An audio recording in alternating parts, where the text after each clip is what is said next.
O Plano de Deus para o Seu Dinheiro, por Derek Prince. Capítulo 1. O Plano Intrigante de Deus. Talvez te surpreendas por saber que Deus tem um plano para o seu dinheiro. Talvez penses que o dinheiro é demasiadamente sórdido para pessoas espirituais.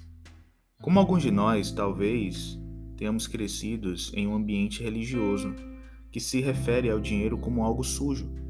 Contudo, essa não é a perspectiva bíblica do dinheiro. Na nossa cultura contemporânea, o dinheiro desempenha um papel fundamental na vida de todos nós. Se Deus não tem um plano para o nosso dinheiro, então uma grande parte da nossa vida não está sob o controle de Deus.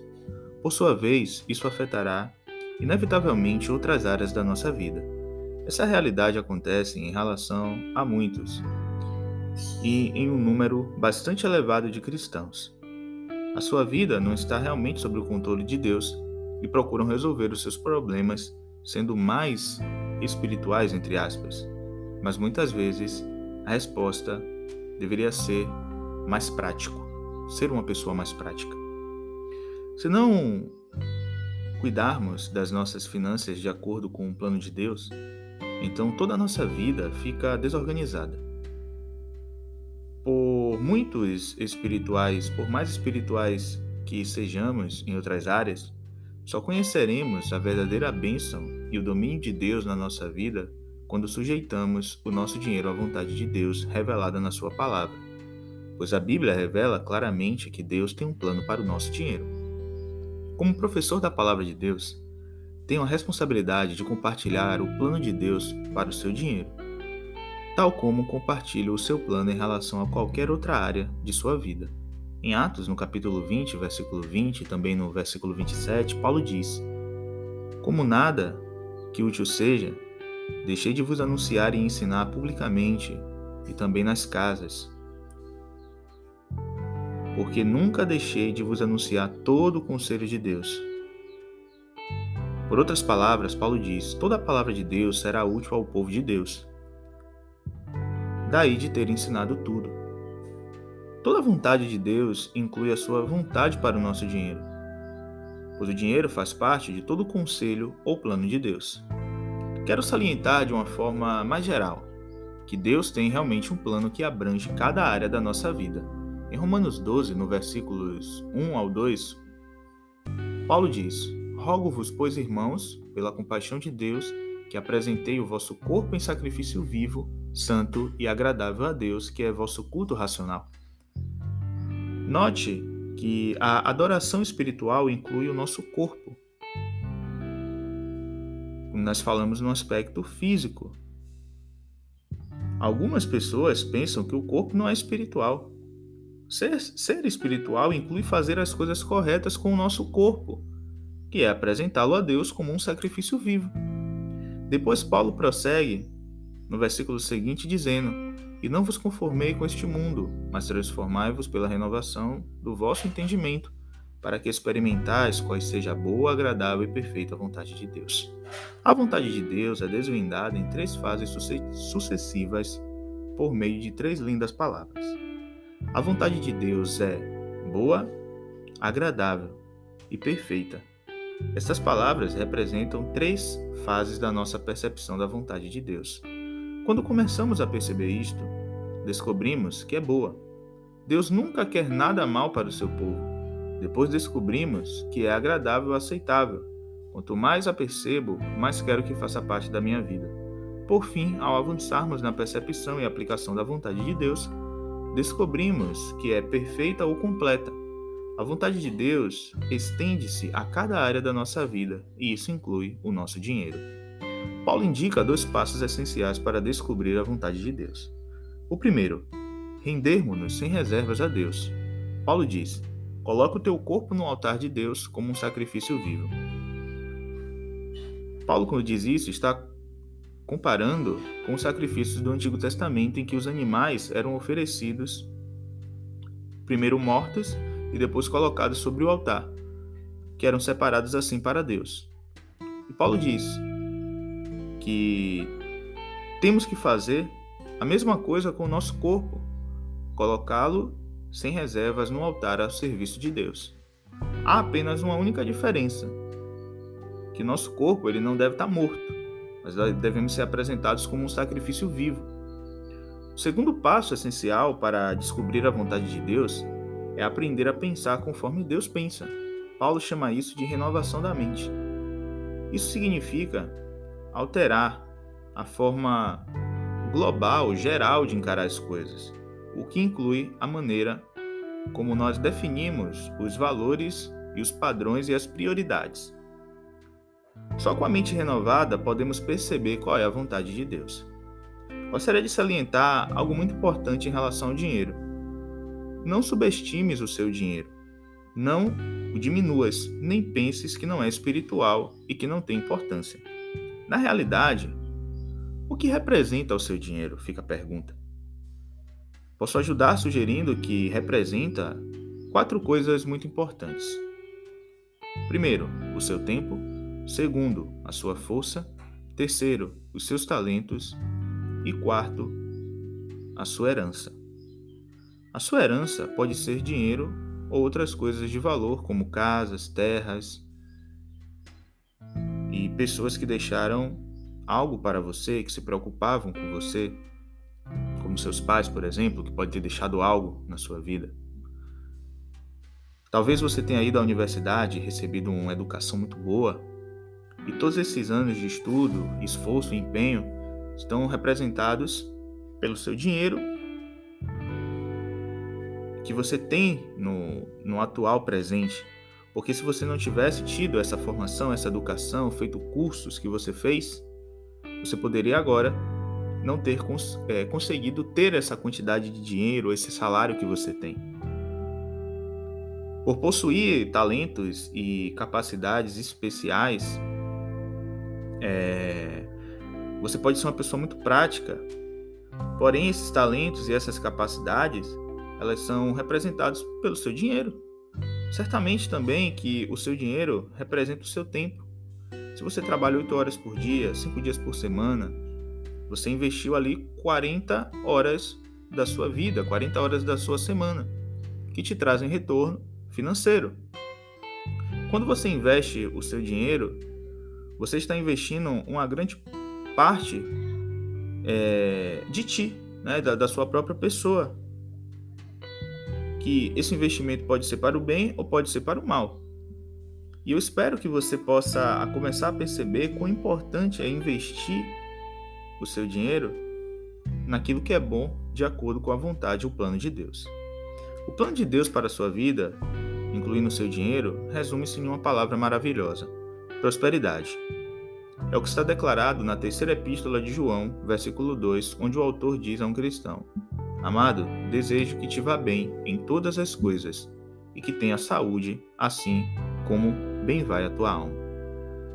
Note que a palavra-chave aqui é que te vá bem. Abrange 3 áreas da vida: a alma, a saúde física e as suas finanças ou necessidades materiais. Em cada área, a prosperidade é a vontade revelada de Deus. Ou, se prefere, pode substituir o termo prosperidade por sucesso. Deus quer que tenhamos sucesso nas áreas tanto da nossa alma, como do nosso corpo e também das nossas finanças. O fracasso, a derrota, a frustração e a pobreza não são da vontade de Deus.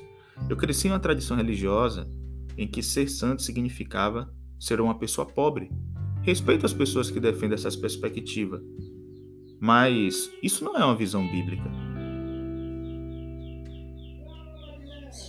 Capítulo 2. Deus ou Mamon? Precisamos perceber a importância da nossa atitude perante ao dinheiro. É importante porque, na realidade, revela a nossa atitude face ao próprio Deus. É tão importante que vou repetir.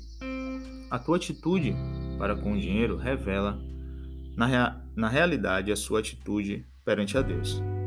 Gostaria de citar as palavras proferidas por Jesus no Sermão da Montanha relativamente a este assunto, em Mateus, capítulo 6, verso 24, que Jesus disse: Ninguém pode servir a 2 senhores, porque há de odiar a um e amar o outro, ou se dedicará a um e desprezará o outro.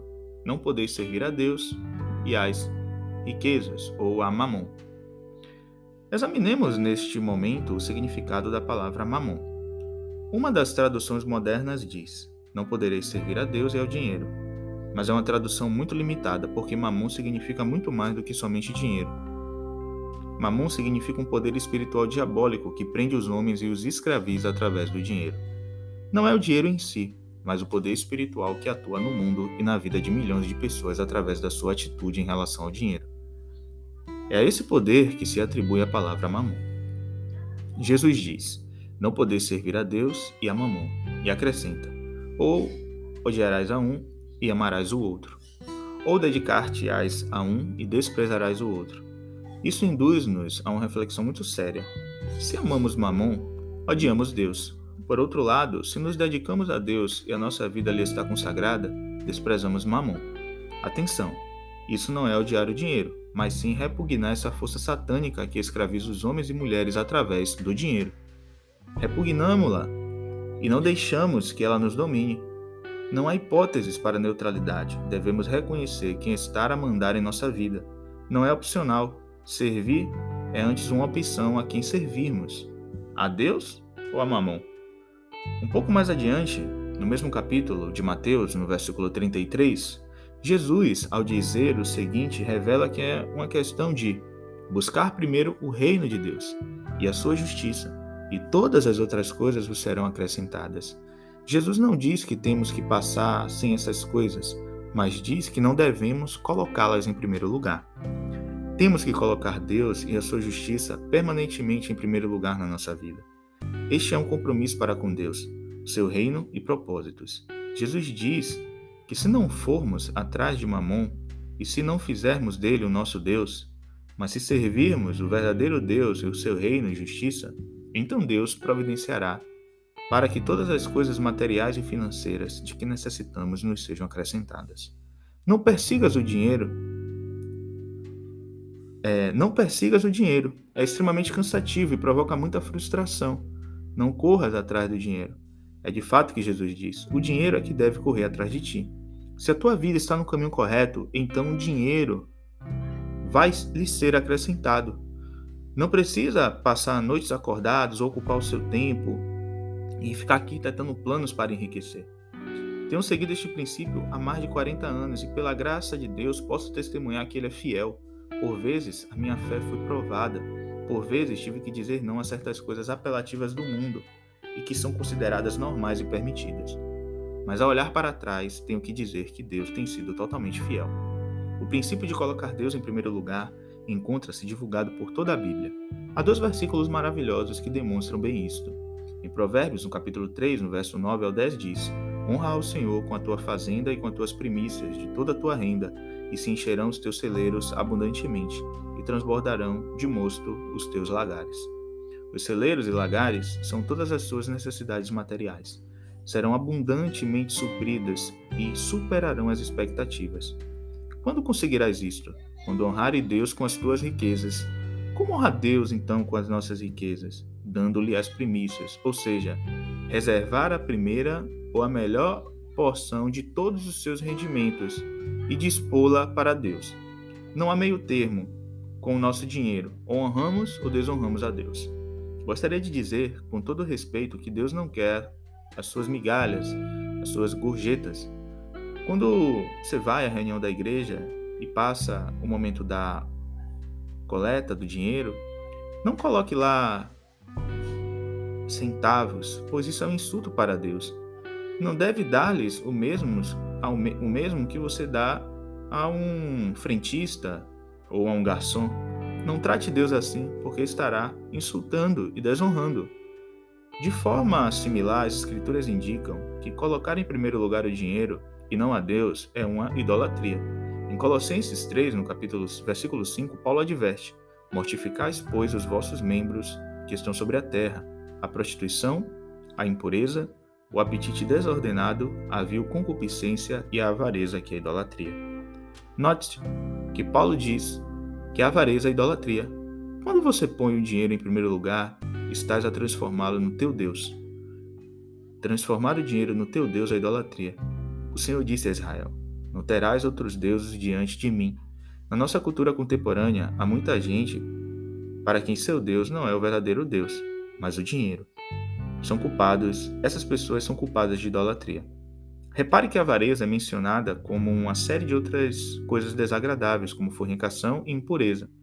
Muitas igrejas não aceitam pessoas que vivem em prostituição. Mas, francamente, as nossas igrejas estão cheias de pessoas culpadas de avareza e idolatria.